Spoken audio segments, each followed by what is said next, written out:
Hello friends, welcome to the channel. आजकल हम लोग arms and the man play cover करें। जीबी शॉ का लिखा हुआ है। 2 एसेस हम लोग ऑलरेडी कवर कर चुके हैं, समरी हम लोग ऑलरेडी कवर कर चुके हैं। Today we are covering the essay question 3 और इसके बाद हम इम्पॉर्टेंट कोट्स की शुरुआत करेंगे। Please do not forget to share and subscribe the channel, and if you want to get JPSC PDFs you can connect with the help of this Telegram link.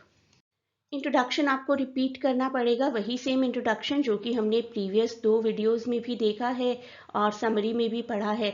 Novel written by GB Shaw, first stage 1894 and published 1898।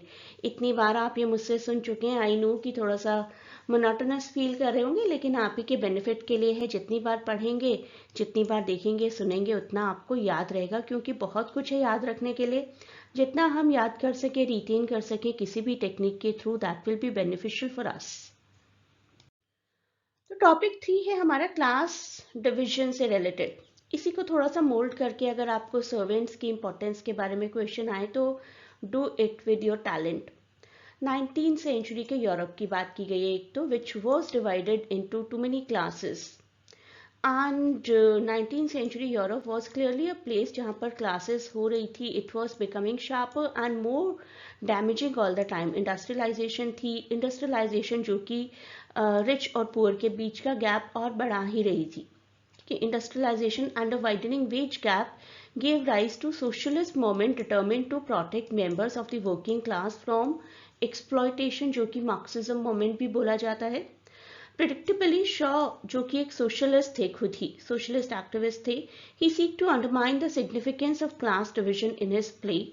और हमारी ये जो book है, ये जो play है, it persistently points out the division between the classes is unethical and unjust, और servants को इन्वॉल्व करके इसी आइडियोलॉजी को बताया गया है। तो जैसे कि मैंने आपको बताया, book persistently points out the division between classes is unethical.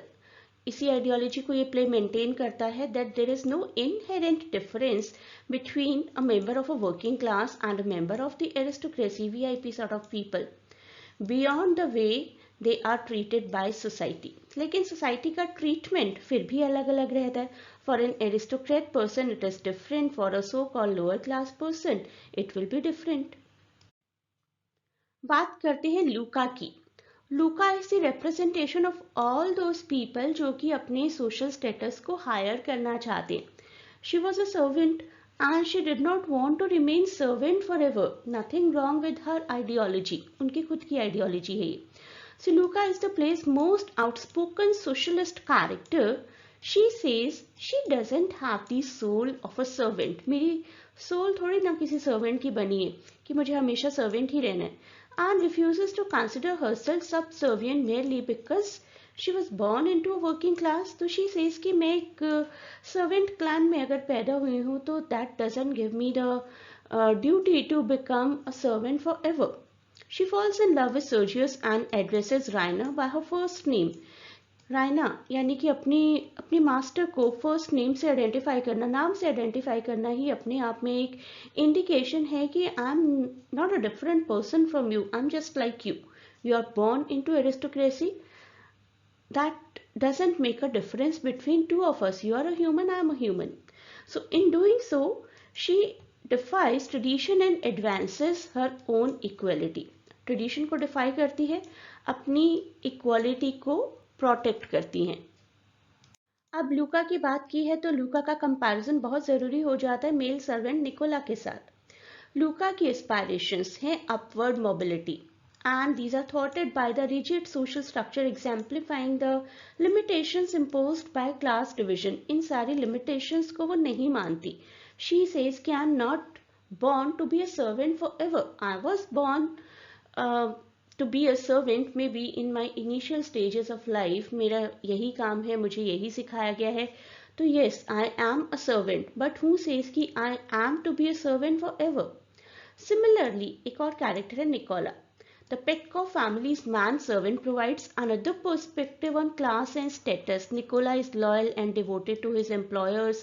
बहुत रिस्पेक्ट करते हैं, मानते हैं कि मैं सबॉर्डिनेट हूँ. He is also aware of his subordinate position. His interactions with the other characters demonstrate the deference expected of servants towards their social superiors. तो Nicola ये मानते हैं कि हम सर्वेंट्स हैं और हमें अपने ऑनर की, अपने मास्टर की हर बात माननी है, and we can not even think of being equal to them. Raina का कैरेक्टर देखते हैं। रायना एक ऐसा कैरेक्टर है जिनके लिए क्लास डिविजन्स मैटर नहीं करती है। रायना's greatest strength may be her capacity to see beyond class divisions.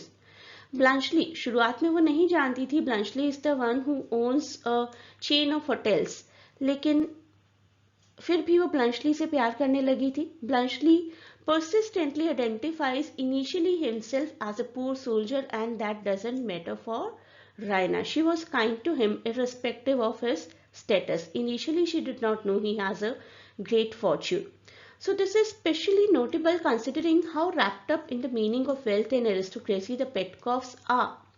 They speak down to their servants except for Raina, and seemingly cannot go 5 minutes without mentioning that they have a library, an indicator of unusual wealth. तो library एक तरीके से symbolism है यहाँ पर class division का। अगर किसी एरिस्टोक्रेट के घर में लाइब्रेरी है, that is the symbolism of huge possession, huge wealth that person has.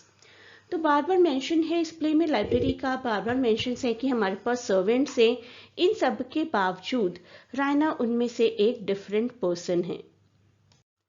Any how जब हम क्लास डिवीजन की बात करेंगे तो लूका और निकोला की बात ज्यादा करेंगे। Louka and Nicola both of them serve more than the characters.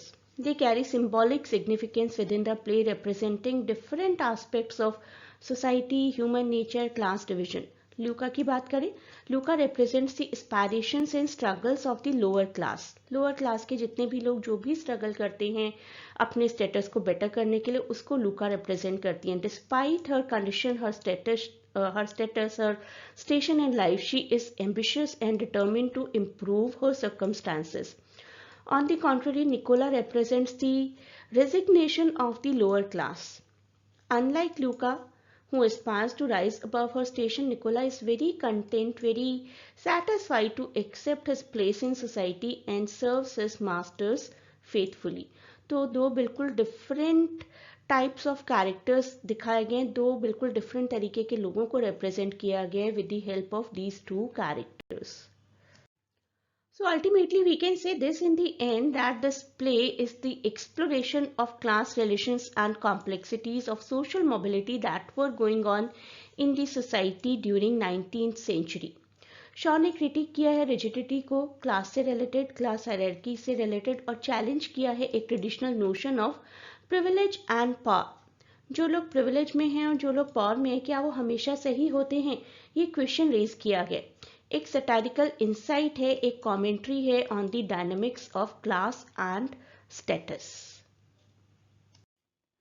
Again, I'll say कि you can go for all the PDFs of the respective topics, history of English, poetry definition, comprehension, grammar, and many more, and you can connect through this Telegram link. The link is given in description.